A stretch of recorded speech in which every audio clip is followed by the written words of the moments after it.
Hello, good evening. আমি মৌমিতা। পুজো শেষ হয়ে গেলেও আমার ব্লগ ছাড়া এখনো পর্যন্ত কমপ্লিট হয়নি, তাই পুজোর দিনগুলো আমি একটু একটু করে তোমাদের সঙ্গে শেয়ার করে নিচ্ছি। আজ ছিল ষষ্ঠী, চলে এসেছিলাম দমদমে।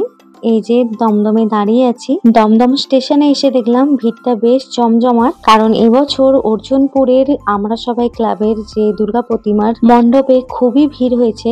আজ অর্জুনপুর আর সঙ্গে দমদমের কয়েকটা পুজো দেখতে বেরিয়েছি। প্রথমেই চলে এসেছিলাম দমদম পার্ক তরুণ সংঘ, আর এটা ছিল তার ভিআইপি লাইন। প্রথমে তো দেখে এটা বুঝতেই পারিনি যে এটা ভিআইপি লাইন, তো যাই হোক অবশেষে ভিআইপি লাইন ঠেলে ঠুলে এই যে চললাম সামনের দিকে।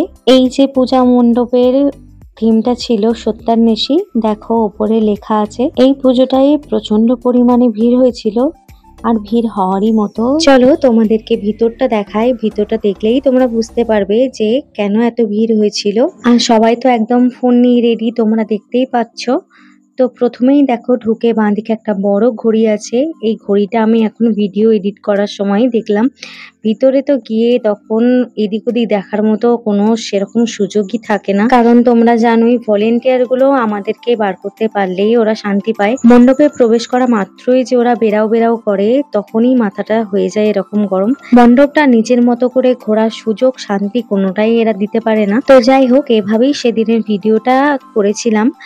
তো দেখো, দেখলেই তোমরা বুঝতে পারবে কতটা নিখুঁত কাজ এটার। প্রতিটা আলাদা আলাদা বাড়ি তৈরি করা আছে, আর তার আলাদা আলাদা গল্প এখানে উল্লেখ করা আছে।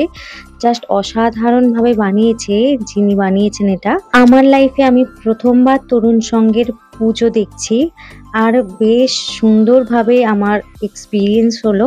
এরপর থেকে তো প্রতি বছরই আসার ইচ্ছা রাখছি, তারপর বাকিটা তো মা দুর্গারই ইচ্ছা।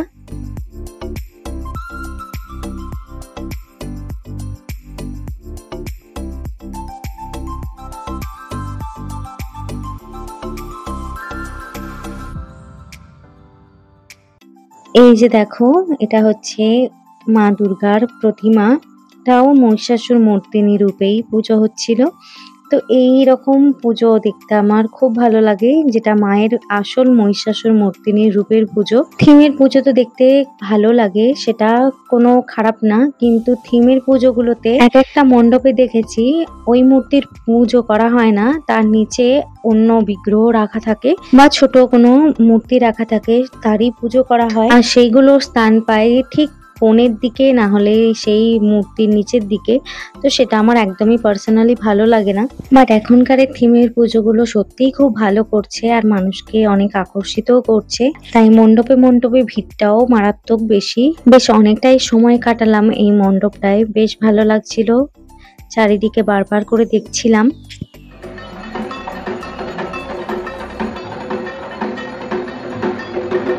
তো এখানে একজন সাংবাদিকা এসেছিলেন, আর ঢাকের কাঠি ছাড়া তো প্রত্যেকটা পুজো ইনকমপ্লিট, তাই তোমাদেরকেও শুনিয়ে দিলাম। ওখান থেকে বেরিয়ে দিন চলে এসেছিলাম পাশের আরেকটি মণ্ডপে। দেখো, এই মণ্ডপের মা দুর্গাটিকে জাস্ট অসাধারণ লাগছিল। এবার এই মণ্ডপ থেকে যাব এখানেরই আরেকটি সেরা পুজো দেখতে। তো চলো, চলে এসেছি ভারত চক্র পুজো প্যান্ডেলে। এটা তো ছিল 2025-এর এবছরের সব থেকে সেরা পুজোর মধ্যে একটি। আর এই পুজো প্যান্ডেলের এবছরের থিমটা ছিল দ্য অরা। চলো আস্তে আস্তে ভিতরের দিকে যাওয়া যাক। আর ভিড়টা দেখতেই পাচ্ছ তোমরা কতটা পরিমাণে ছিল। যতই ভিড় থাকুক আর যতই গরম থাকুক, আমরা বাঙালি, আমরা তো ভিড় ঠেলে গরমের একদম ঘেমে নিয়ে স্নান করে ঠাকুর তো দেখতে যাবই, কারণ বছরে একবার এই দিনটির জন্য আমরা বাঙালিরা একটা বছর অপেক্ষা করে থাকি। অনেক ইমোশন জড়িয়ে থাকে আমাদের এই দুর্গাপুজো নিয়ে, আর অনেক অনেক স্মৃতি আমরা জড়ো করি এই দুর্গাপুজোর সময়। তাই জল, বৃষ্টি, ঝড়, গরম সবকিছু উপেক্ষা করে আমরা বেরিয়ে পড়ি প্যান্ডেল হপিং করতে আর ঠাকুর দেখতে। আর এই 5টা দিন কখনোই পুজো প্যান্ডেল ফাঁকা দেখতে পাওয়া যাবে না, কারণ সব সময় ভিড় থাকে, সকাল দুপুর রাত যখনই আসা হয় না কেন। চলো অবশেষে আমরা চলে এসেছি মায়ের দর্শন করতে। এই প্যান্ডেলটা নিয়ে তো জাস্ট কথাই হবে না, দারুণ করেছিল, মানে অসাধারণ, অতুলনীয়।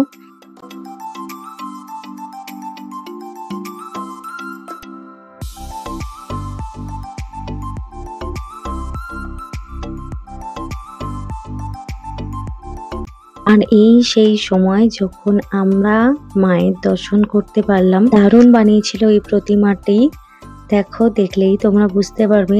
যারা দেখেছো তারা তো জানোই সামনে থেকে, আর যারা দেখোনি তারাও দেখে নিও। বাঙালির কনসেপ্ট কিন্তু হাই লেভেলে, দারুণ কনসেপ্টে এখন থিম পুজোগুলো বানানো হচ্ছে, তো বেশ ভালো লাগছে দেখতে। আর এটা মানতেই হবে যে ভারত চক্র পুজো এবছরের সেরা পুজোর মধ্যে একটি। এখান থেকে বেরিয়ে এবার যাব অর্জুনপুর।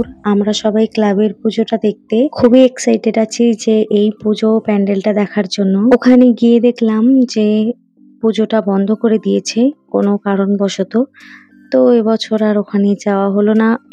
আর অর্জুনপুরের ফেমাস প্যান্ডেলটাও আমার দেখা হলো না, তাই বাড়ি ফিরে যাচ্ছে এখন। চারিদিকে এত আলো ঝকমকে রাস্তা ধরে চললাম এবার বাড়ির পথে। চলো, ভিডিওটাও আজ এখানেই শেষ করছি, দেখা হবে নেক্সট ভিডিওতে।